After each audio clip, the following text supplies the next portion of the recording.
নমস্কার বন্ধুরা, আবার একটা রেসিপি নিয়ে চলে এলাম। কলমি শাকের ডাঁটা ফেলে না দিয়ে এইভাবে করে চচ্চড়ি করে বানিয়ে দেখবেন, খেতে খুব ভালো লাগে। আর রেসিপিটা কিভাবে করলাম ভিডিওটা প্রথম থেকে শেষ পর্যন্ত দেখার জন্য আপনাদের কাছে অনুরোধ রইল। চলুন তাহলে শুরু করা যাক। কলমি শাকের ডাঁটার চচ্চড়ি বানাবো, তার জন্য এখানে কলমি শাকের ডাঁটাগুলো দেখুন এভাবে কেটে নিয়েছি। আর এখানে শিম আছে কয়েকটা, আর আলু ঠিক এভাবে পাতলা পাতলা করে কাটতে হবে। কেটে খুব ভালো করে ধুয়ে নিয়েছি। এবার কড়াইতে সরষের তেল দিয়েছি, তেলটা গরম হয়ে এসছে। ফোড়নে দেবো কালো জিরা,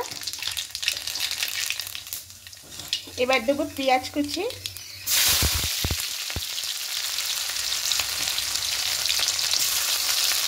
আর কয়েকটা কাঁচা লঙ্কা চেরা দেবো,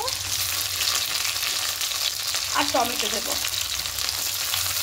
দিয়ে এটা হালকা নাড়াচাড়া করে একটু ভেজে নেবো।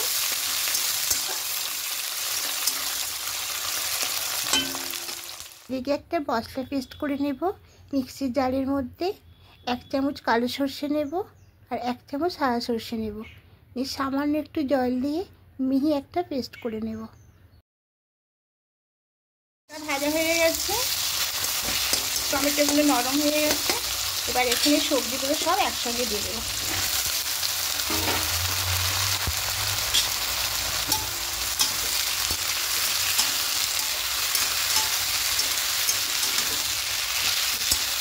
এবার সবজিগুলোকে একটু ভেজে নেব।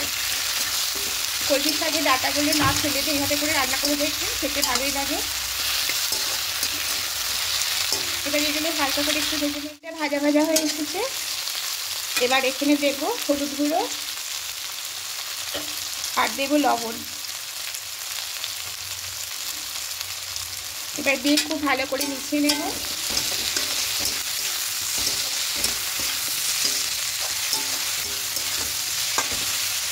এবার এখানে একটু মিষ্টি দেবো, আপনারা এখন চিনিটা দিতে পারেন। আমি এখানে এই বাতাসার গুঁড়ো দিলাম, গুড়ের বাতাসাটা সামান্য একটু দিয়ে খুব ভালো করে মিশিয়ে নেব।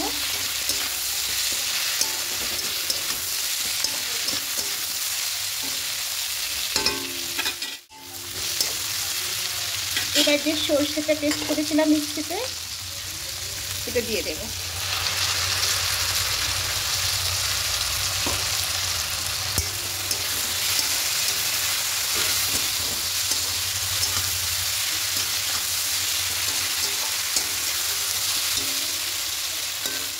জল দিয়ে জলটা দিয়ে দেবো, আরও কিছুটা জল দেবো।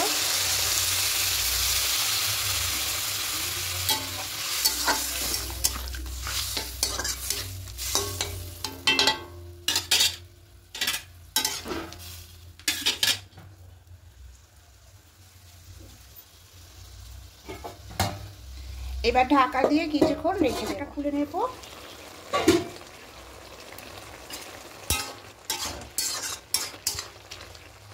হ্যাঁ, আলুগুলো সেদ্ধ হয়ে গেছে, আর ঢাকা দেবো না।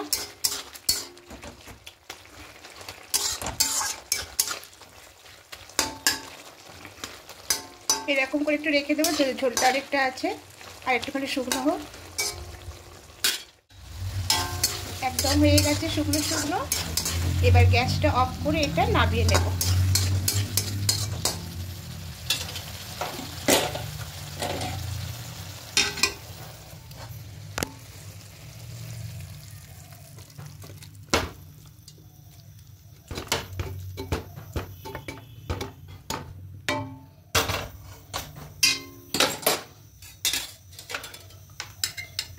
কলমি শাকের ডাঁটা চচ্চড়িটা একদম রেডি হয়ে গেছে।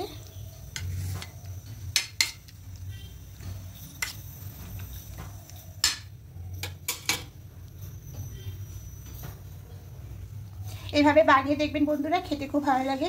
এখানে আপনারা হালকা করে বড়ি ভেজেও দিতে পারেন, তাহলে আরও খেতে ভালো লাগবে। তা আমার এই রেসিপিগুলো যদি ভালো লেগে থাকে বন্ধুরা, অবশ্যই কমেন্টে জানাবেন, আর সাবস্ক্রাইব করে পাশে থাকার জন্য অনুরোধ রইল।